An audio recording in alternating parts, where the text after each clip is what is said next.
It's time for this week's episode of Brandon Sports Talk, featuring in-depth interviews from those who are trending in the world of athletics. And now, here's the host of Brandon Sports Talk, Brandon Pate.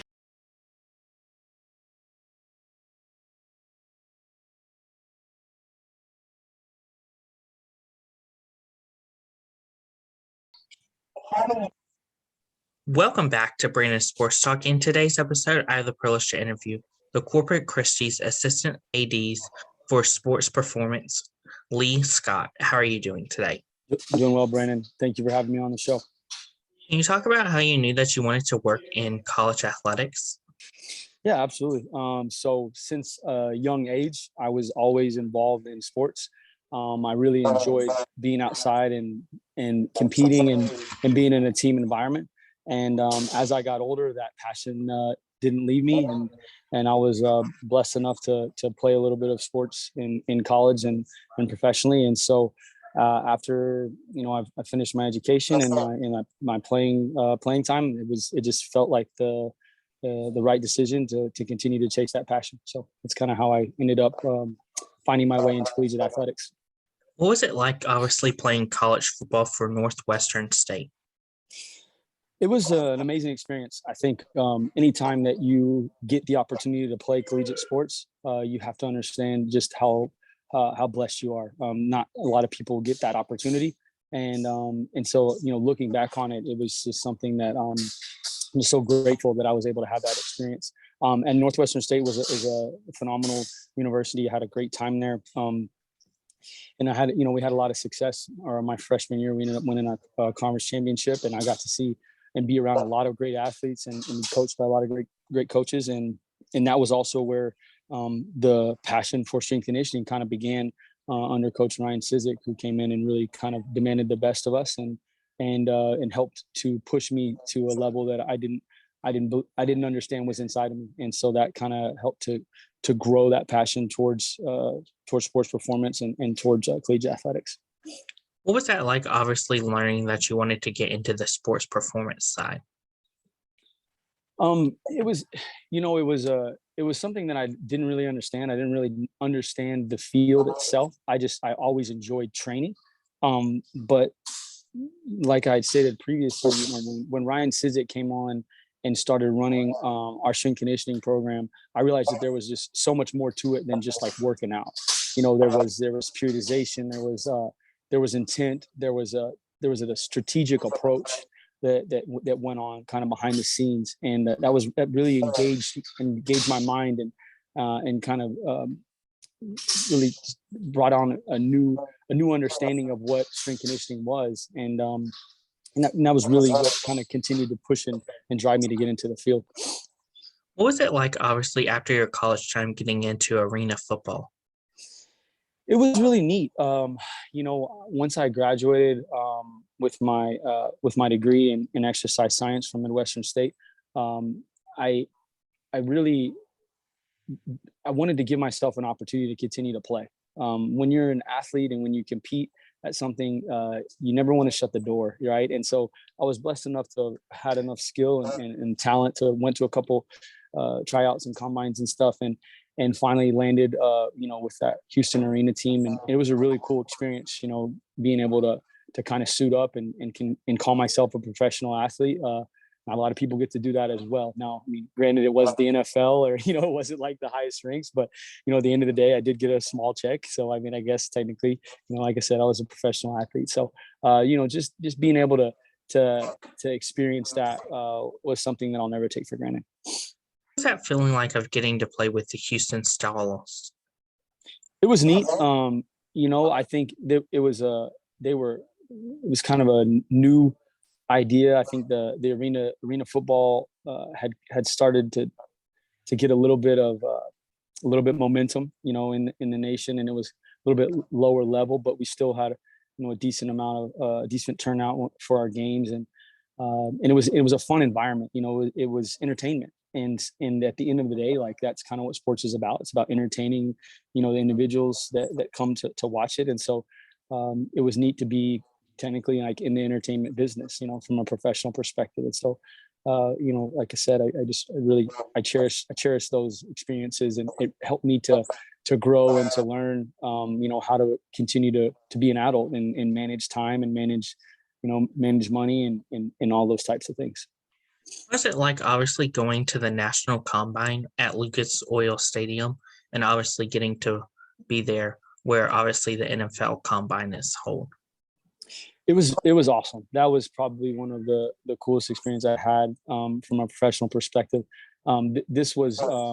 This wasn't the official NFL combine, but you had to be invited to this. So I actually did a regional one, and then out of the regional ones, they picked 5 players at my position to go to the national one, and I was one of those 5 players. And we were in Lucas Oil Stadium. It was all NFL scouts, CFL scouts.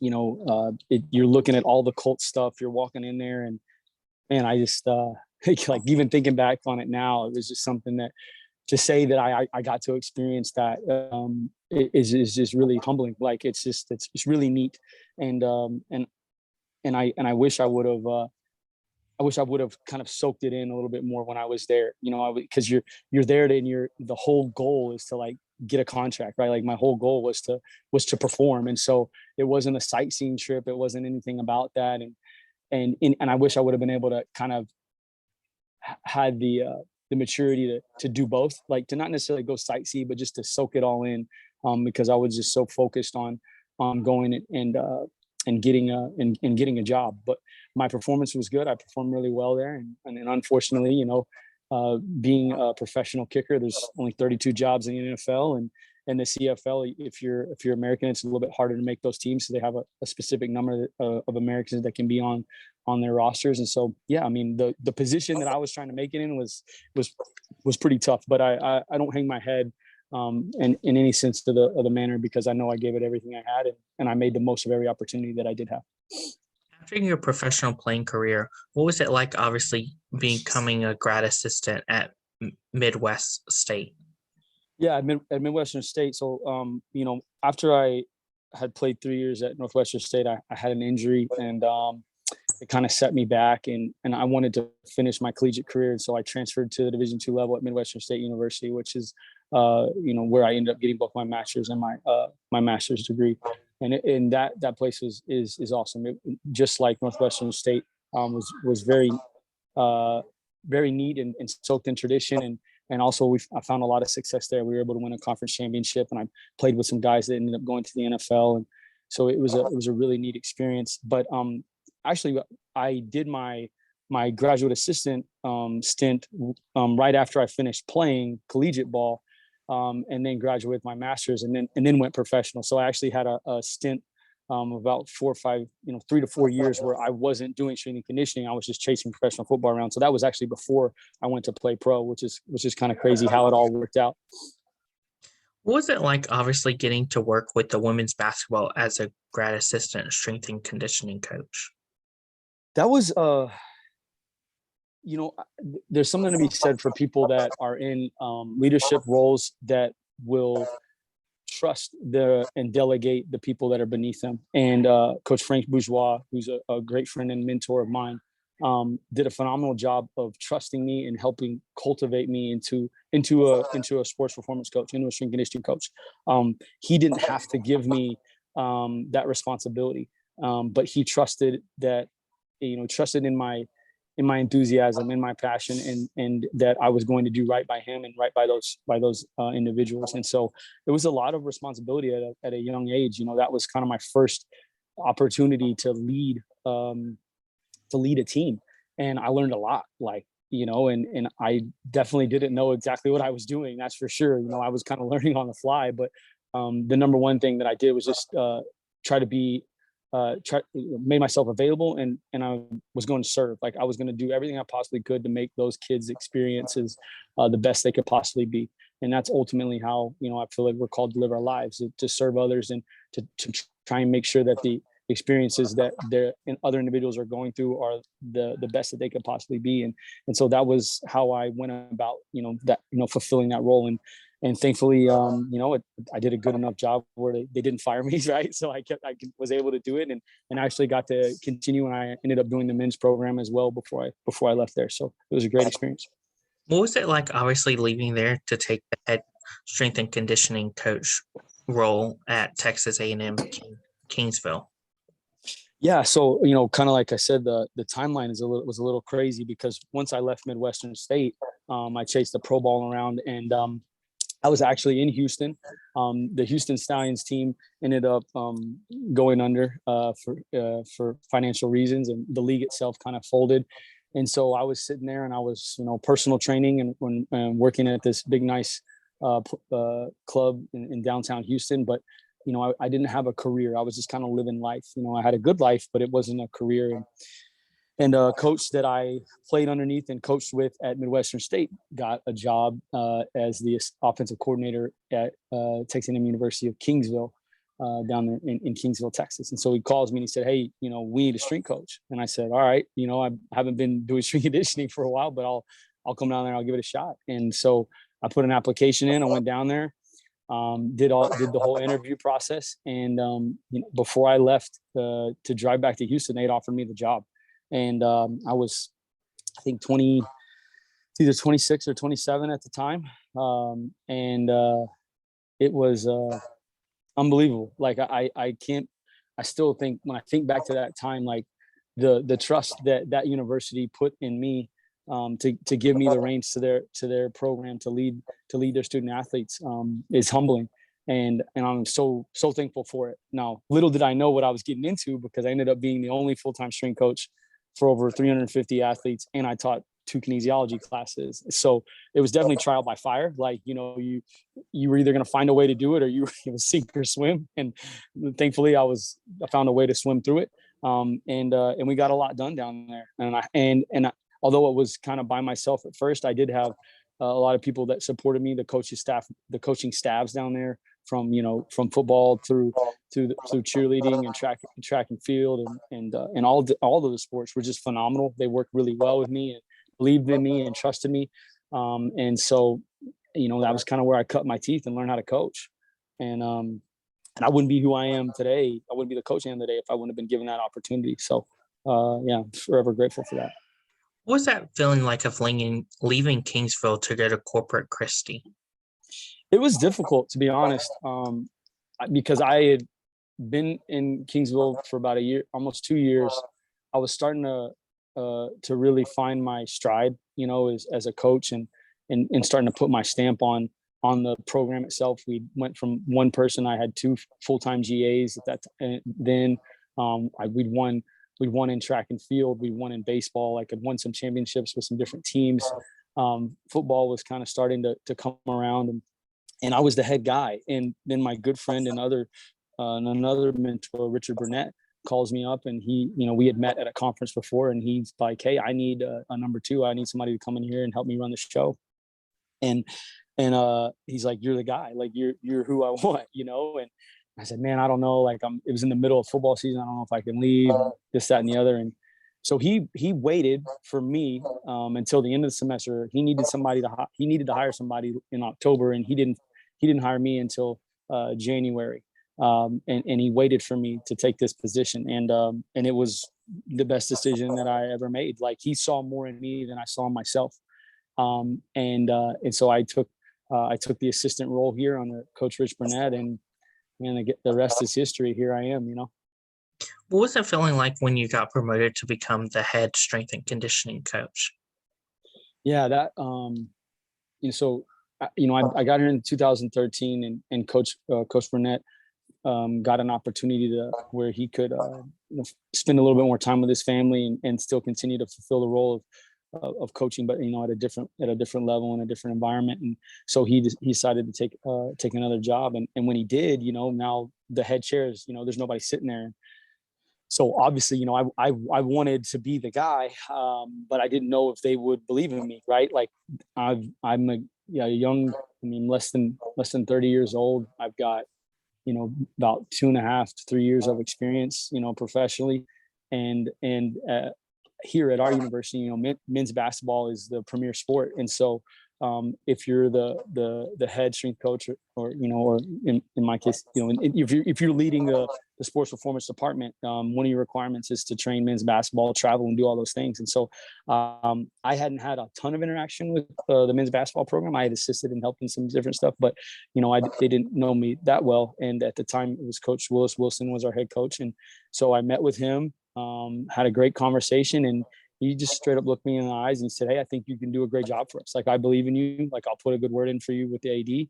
And all the coaches that I had assisted when I was the assistant, all the teams that I oversaw when I was the assistant, went and spoke to our current AD and Scott Lazenby, and they told him, "Hey, we think he's the right guy. We think he'll do a good job."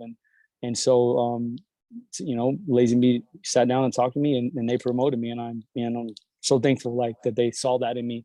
And then it's kind of from there started to build up the department. So I got to hire an assistant and hired a rock star assistant that was here for a couple of years, and have had just really, really good coaches on staff that have surrounded me really and helped me to elevate this program to, in my opinion, an elite level. You can't do what I do without great people around you. It's just impossible. And we do it really, really well here. And I say that confidently, but I just say it humbly because I respect the people that I work with, and they do a really good job. And so, ever since I've been put in this position, one of my passions has been to help those around me to continue to grow and get better and have opportunities. And that's it's really been neat to be a part of. Was it like obviously getting to work in the sports performance area on the college level? It's a blessing. Like there's nothing like it. There's nothing, it's hard to describe kind of what my job is like, because I technically get to hang out with 18 to 22-year-olds all day. I know every rap song that they play now, but I don't know the names of them. I just, I can hum them, right. And I have seen all the little dances, and I have fun. Like, I don't feel like I work a day in my life because I'm around people that love what they do, and it's a competitive and passionate environment. And collegiate sports is big business. Like everybody, not everybody, but I would say that collegiate sports has an impact on millions of people every year. And to think that I get to play a small part in that, small part in these kids' lives as they grow from young men and women into the young men and women that they're being called to be when they leave here. That I get to help them find themselves and cultivate themselves into phenomenal, outstanding individuals. Like that's it's like I continue to use the word, but it really is. It's just humbling to think that I get to play a part in that. And so, the sports performance world is amazing. There's great coaches in it, and we don't just do weights. We don't just do conditioning. There's so many other things that are involved in what we do, and it's definitely an ever evolving and learning, ever evolving and changing field, but it's one that I feel is continually changing for the better. Was it like obviously working with the football team and the basketball team, but also getting to work and have the privilege to work with women's sports such as soccer, softball, and field hockey and lacrosse? Yeah, so I've been able to work with a lot of different sports in my two different tenures. Never done field hockey or lacrosse. Those would be pretty cool, I think. But I have worked with women's soccer since I've been here, and then I worked with women's basketball and men's basketball, and I've assisted with a lot of different sports. Like I said, when I was in Kingsville, I assisted with all of our sports there. And so, there's different dynamics to each team. Whether it's male or female athletes, and then there's different dynamics within male to male teams and female to female teams based on the leadership or the culture of that sport that sport coach is cultivated. And so you kind of have to find where you fit in each of those. And so you kind of have to continue to be adapting and changing and just being who you are, but making sure that who you are, fits the expectations and standards of each of those teams. And at the end of the day, we have amazing coaches and extremely driven athletes here. And so, upholding that standard, that expectation for ourselves is not difficult because they help us to do that. And we help them to do that as well. So, no matter what the sport is, these young men and women deserve our best, and that's what we try and make sure that we do. It doesn't matter if it's men's basketball, football, soccer. It doesn't matter if it's male or female. Like they're giving their time, and they're sacrificing a lot to be here, to be in this space. And I want to make sure that we respect that and that we maximize their opportunity that they have. And so that's kind of how we go about it. What does a typical day in the life look like as a sports performance coach? Man, I think what's interesting about that question is I don't know if there's a typical day. Like, every day can be a little bit different, right? I know for me in my specific role, I could, we always have our weight room schedule and when teams are coming in and what they'll be doing, and we try to make sure we have a handle on that. But even that sometimes kind of gets changed, whether we're in season or off season, or a team has this coming up or that coming up, or we make a small shift or small change to do it at this time versus that time. There's a lot of fluidity in what we do, and so I think the typical day is one that's changing, one that's you just have to be adaptable, and then there's constant communication that has to be had between my staff, our athletic training staff, our administrators, in making sure that we're cultivating relationships daily, because without consistent communication and a very thoughtful approach to cultivating those relationships, things can be misconstrued or misunderstood, and we can end up not being on the same page in certain instances. And so we just kind of want to make sure that we're doing those things regularly. And so I guess the typical day is just one where you wake up and you're adaptable, you're driven, and you're servant oriented. You have to be about the student athletes and other people before yourself. Otherwise, you won't make it in this world. Of course, for my listeners and even other people, what are the things that you need to obviously have with going through schooling to become a sports performance coach? Yeah, that's a great question. I think the number one thing that's allowed me to be confident in the role that I'm in and be given the role that I'm in is from my education.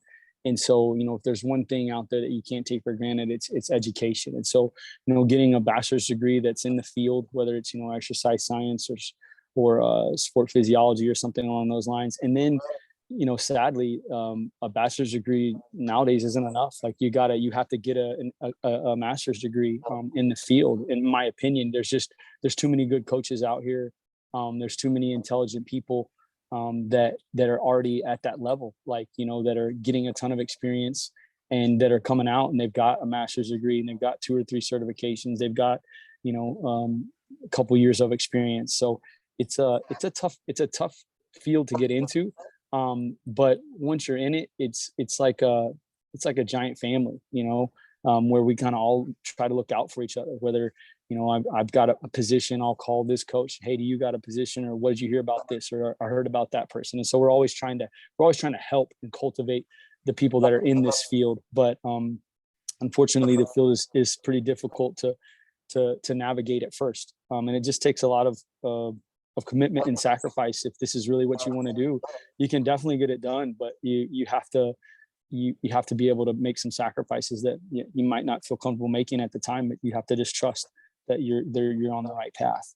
And so, making sure you have your education, and then once you kind of check that box, it's experience and it's networking and relationships. Like you got to get outside your box, and you've got to go and watch other coaches coach. You got to make phone calls to people. You've got to go watch practices and be available and be willing to serve. Be willing to serve, and those things won't be overlooked. You'll end up in a position where that is valued, and hopefully, Lord willing, you'll get the opportunity you deserve. Of course, what are some of the things that you look at when obviously determining to work on the college level versus the professional level in sports performance? Yeah, that's another good one. I think, for me, it's it's the relationship, and it's the phase of life. I think that at the professional level, it's a little bit more about the business. It's just a little bit more about the business, because at the end of the day, whether I'm coaching, a professional male or professional female sport, that individual has to perform in such a way that they can support their family, or they can support themselves. And if they feel like something I'm asking them to do is going to hinder that, irregardless of my education, my experience, then how can you blame them to not want to do it, right? So I think it's really really important to be able to build a foundation of trust and relationship in professional sports. But in the same hand, you have to do the same thing for collegiate athletes. But in the collegiate level, these young men and women are still developing. They're still figuring out kind of who they are and what's important, and they're still learning a lot of these character qualities, and so it's neat to be able to watch them grow and kind of watch them grow up, and to see it in front of your eyes. And at the professional level, you don't technically really get to do that as much. And I think that's why I've really found a passion and a joy for collegiate athletics. And outside of just doing all the stuff I do in my job, I help with FCA and Fellowship of Christian Athletes, and other kind of club or community things that are involved in around that same age frame. And so I think in the professional world, I maybe wouldn't get to check as many boxes. What is it like, obviously, balancing working as a sports performance coach on the college level and also your family life? Yeah, it's challenging times. I think the most important part is just having a spouse, having a significant other that gets it. And for me, like, Julie is amazing. She's an amazing person. And for us, it's having a foundation that's not dependent upon me or her, but it's dependent upon our faith, dependent upon Christ. And we know that we're going to fail each other, but at the end of the day, we can come to the cross, and we can find peace, and we can find joy, and know that it's going to be okay. That as long as we're leaning on the foot of the cross, that we're going to be exactly where we need to be, and He'll lead us exactly where we need to go. And she helps remind me of that, and I help remind her of that. And then it's I reiterated a few times, but it's just communicating. It's like her understanding my role, and really she knows that this is what the Lord's called me to do. Like, this is who I am. Like, I don't know any other way. I get after it. I have fun, and the passion that I have for my job is something that she enjoys seeing on my face. But I've also, as I've gotten older, and now we have a young child, like, making sure that I separate the time, and that she knows that my work isn't the most important thing. That outside of our faith, she's next in line, and then our child, and then comes work. And so sometimes that can get a little bit blurred, but we walk through those things, and it's just communicating the importance of that support to her, and I couldn't do what I do without her. Like this, it's impossible, right? And so I'm so thankful that the Lord's chosen her for me, and that we've been able to continue to grow and build this together. But it's definitely challenging at times. It's not easy, but I think having someone that understands what I'm doing, and what you're doing, and why you're doing it, it does make it a lot easier when difficult things come. Whenever I can't be at home, as much as she liked, because I'm traveling, or a practice gets moved later, or a weight session, or whatever it is, something comes up that kind of changes the expectation of time that I thought I was going to have, and now I don't have. So that it really just comes down to trust, and we firmly trust each other, and trust our faith. So. What advice would you give people looking to work in college athletics, in the college athletics side? Be diligent, like, and be open to serving. Like, you might end up having to volunteer or intern, or work a position where you don't get anything aside from the experience. And sometimes that's that's hard to hear, but it's the honest truth, especially in collegiate athletics. Certain universities have more resources than others, and so, and so sometimes being in an area where university has more resources can be a little bit easier to kind of to find yourself being valued. But even then, there's a lot of people that are trying to be a part of that. So I would just say being diligent and then being driven and specific with your goals. Like, okay, if you're going to be in collegiate athletics, like what area do you want to be in? Is it going to be, marketing? Is it going to be administration? Is it going to be compliance? Is it going to be performance? Is it going to be, coaching? I mean, there's so many different things that you can do in collegiate athletics. It's being specific and with your goal and working towards it. What advice would you give future people looking to become sports performance coaches right after college?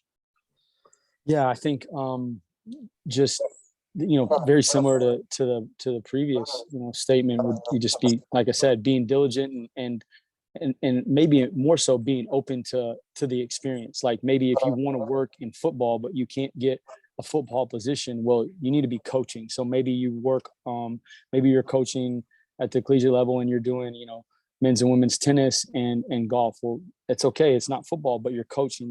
You're in a collegiate environment and you're learning how to coach. And so now as you continue to gain experience, you can work towards working with that sport. And who knows, maybe you find like, wow, this is awesome, I really enjoy working with these athletes. Maybe I'm going to stay on the Olympic side. So I think making sure you don't close the door before you ever walk through it, or you open it, like just being open to different experiences and not kind of pigeonholing yourself into like, oh, I'm this type of coach, or I'm this type of coach. Like just being open to working in the field itself in general. And I think that once you do that, you'll grow into the coach that you're meant to be, and you'll get the opportunities, and you can then from there you can continue to seek out the opportunities that you would like to have moving forward. That's great advice. Where can my listeners find you at on social media, along with the Corpus Christi Sports Performance Program app? Yeah, I think we have a Instagram, and it's my assistant's gonna look it up right now. I'm really bad with social media. I'm on Instagram at ELS Fitness, but I think our Instagram page is Islanders Sports Performance. Is that something? Yeah, Islanders, or sorry, TAMUCC Sports Performance is our Instagram page. So we're actually working on trying to get a little bit better with our social media posts and stuff. But and then I don't think we have a Facebook page, do we, Coach? I don't think I have it. We have a Facebook page, so that's kind of our social media stuff, and we don't TikTok or tweet or anything. So, yeah.